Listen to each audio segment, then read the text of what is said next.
Hello,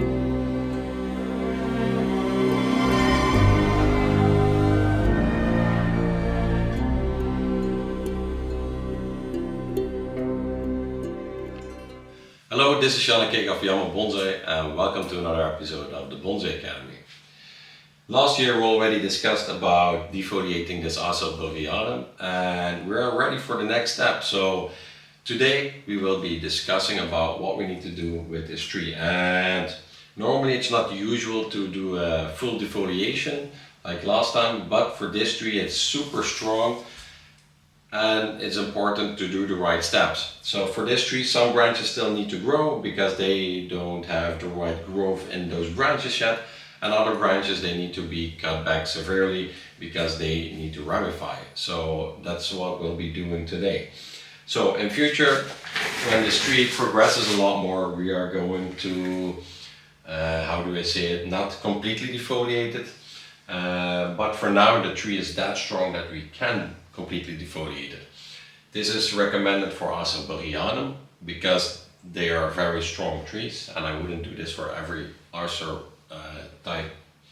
So what I will be doing now is I will remove completely or almost completely every leaf, and the ones that are on top I will let them grow. So I will cut the tree back, and then afterwards we can decide, and I can show you branch per branch what we will be doing with this tree.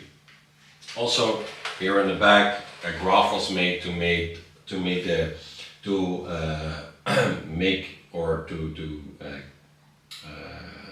have this wound completely closed, but also to create a more beautiful nebari.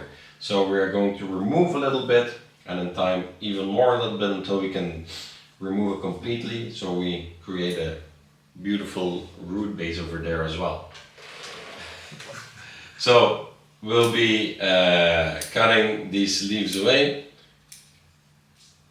and we will show this in a quite rapid way. Or also another possibility what we can do, but you have to be careful not to tear everything apart or not to tear the branch apart, is to remove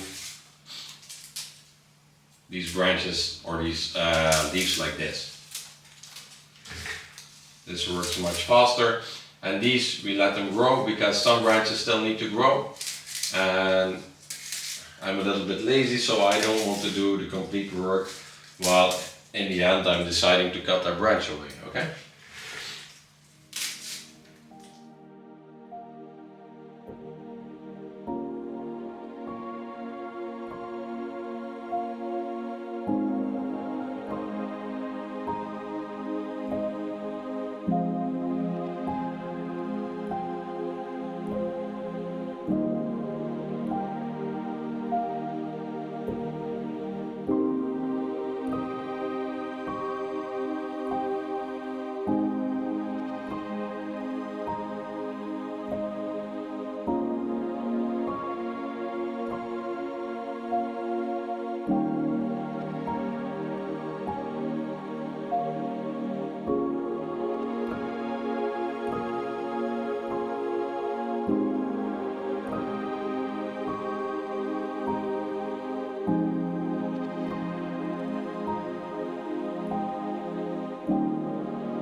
So this is our counterbalance branch, and this is the branch that's on the opposite of the branch that we've just done. We are going to work on this now, and as you can see, this one was grafted here, and the graft is starting to heal very nicely. Here the pins were quite deep, and we removed them and we cut them more beautiful, and as you can see, it's not super visible anymore, so the graft is done quite nicely. I think in future it will look even more beautiful. Here in the back we have also two branches, and these need to be completely removed. So these we can cut completely. They don't add value to the tree. And if you can see here it's going to split into two. So with this one we can create a back branch, and this one the front branch over there. Very important is that this one is going very much down, and this one should go down a little bit, but this one goes too much. So we are going to cut it here that it can shoot into two. So I will get my knot cutter and I will cut it short here and then here. So it splits beautifully into two, as you can see. Then I need to have the growth, where the growth is growing sideways, so this one I can cut here. Also my internodes would need to become smaller from there on. So I can wire these and give them a little bit more movement and bring them to there. This one also a little bit more to here.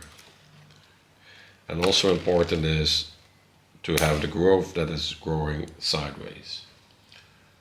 This one can grow out a little bit more. Then, because this is going to become a back branch over here, we are going to talk about this one, which will be in the front. And that means this one splits into two. And here we have 1, 2, 3, if you see our primary branch. In my opinion, it's better to use this one, and we can remove this one, because if we're not going to remove it, this will become a very big bump, and we need to create taper. So this one we can remove. So that means that now from here it splits into two, and it needs to be alternating. So that means that this is our next branch. And this one still needs to grow out, so we're going to leave it.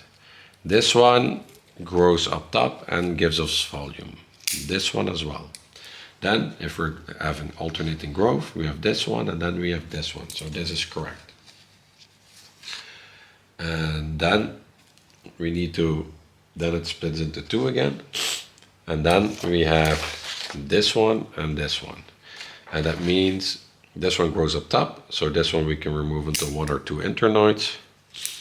This one the same, and this one also. In the future we can probably remove this one. But then we need to create the same outer line. So that means this is our outer line. And this branch already has a decent size.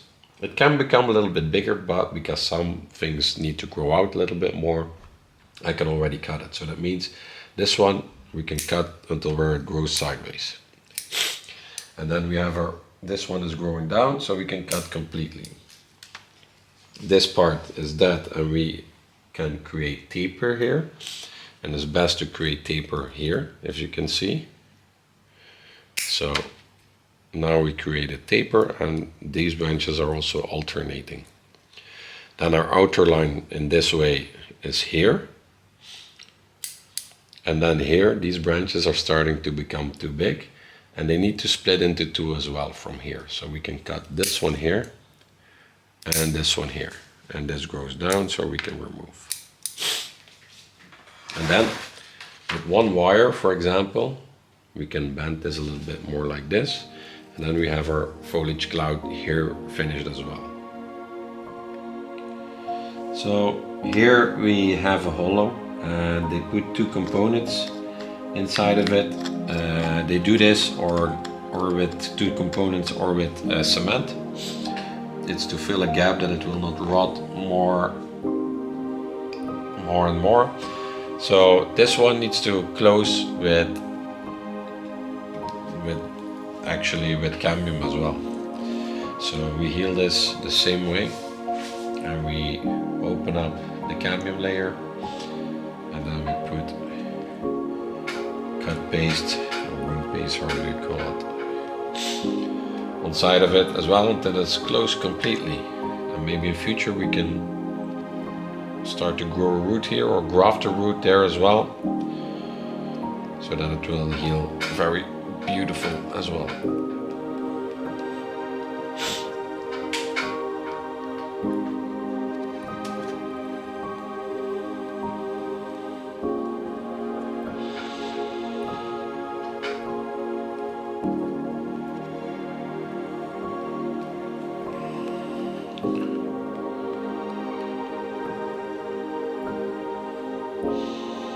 Like this.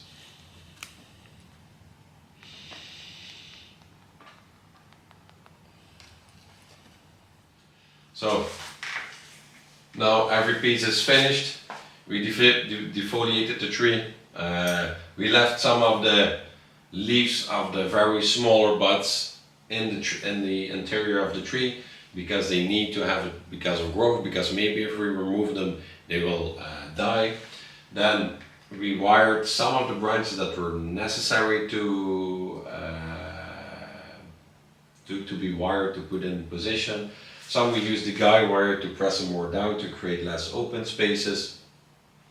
This branch needs to become the biggest, so it would be nice if it in future will become like this big. So this one we left so it can grow out a little bit more. If this one grows to here, I can remove a few more leaves from the back so that this gets stimulated to grow even more. So we can create something like that in size and in thickness, or even bigger.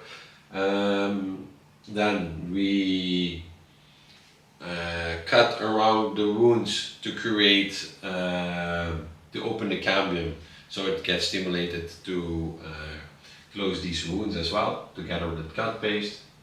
I think it's quite a nice design.